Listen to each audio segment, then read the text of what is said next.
My life was a never-ending nightmare.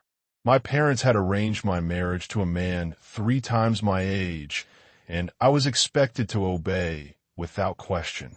But I had other plans. I had discovered my rights and was determined to escape. I grew up in a community where girls were married off at a young age, often to much older men. It was a tradition that was deeply ingrained in our culture, and many people saw it as a way of life.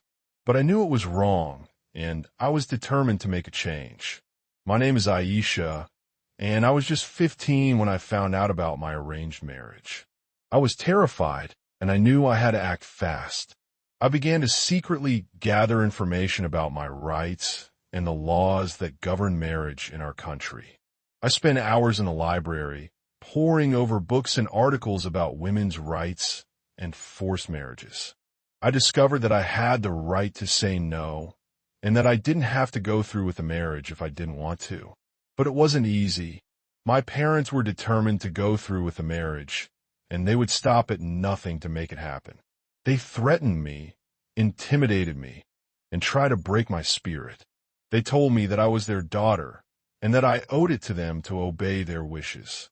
They said that I would be happy once I was married, and that I would learn to love my husband. But I knew that was a lie. I turned to my teacher, Ms. Jenkins, for help. She was kind and understanding, and she saw the fear in my eyes. She helped me to gather more information and to find a way out of the marriage. Together, we came up with a plan, and I began to take steps to escape. The day of the wedding arrived, and I knew I had to act fast. I pretended to be ill, and my mother was furious. But I didn't care. I knew I had to get out of there, and I was willing to do whatever it took.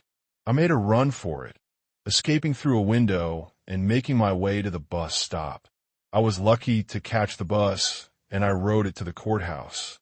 I knew I had to get a protective order, and I was determined to do whatever it took to stay safe.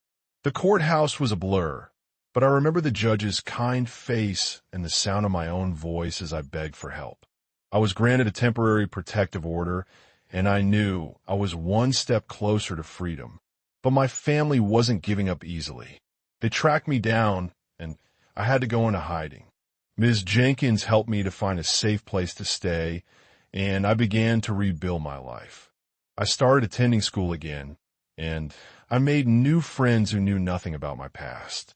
As I settled into my new life, I realized that I wasn't alone. There were other girls out there who were going through the same thing, and I knew I had to help them. I began to spread the word about my rights and the laws that govern marriage.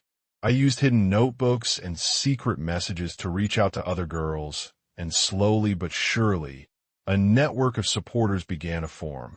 We called ourselves the Freedom Network, and our goal was simple: to help girls like me escape forced marriages and build new lives. It wasn't easy, and there were many challenges along the way. We faced opposition from our families and our communities, and we had to be careful to stay one step ahead of those who would try to stop us. But we persevered, and slowly but surely, we began to make a difference. I remember the first girl I helped, a young woman named Sarah, who was being forced to marry a man twice her age. She was scared and alone, but I was able to connect her with a safe place to stay and a support system that could help her.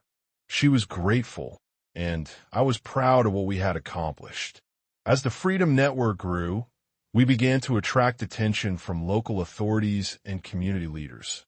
Some of them were supportive, while others were hostile. But we didn't let that stop us. We continued to spread our message, and we continued to help girls like me escape forced marriages. My family disowned me, but I knew I had found a new family among the girls and women who were fighting for their rights. We were a community of survivors, and we were determined to make our voices heard. We were no longer going to be silenced or oppressed. We were going to stand up for ourselves, and we were going to fight for our rights. The road ahead would be long and difficult, but I was ready.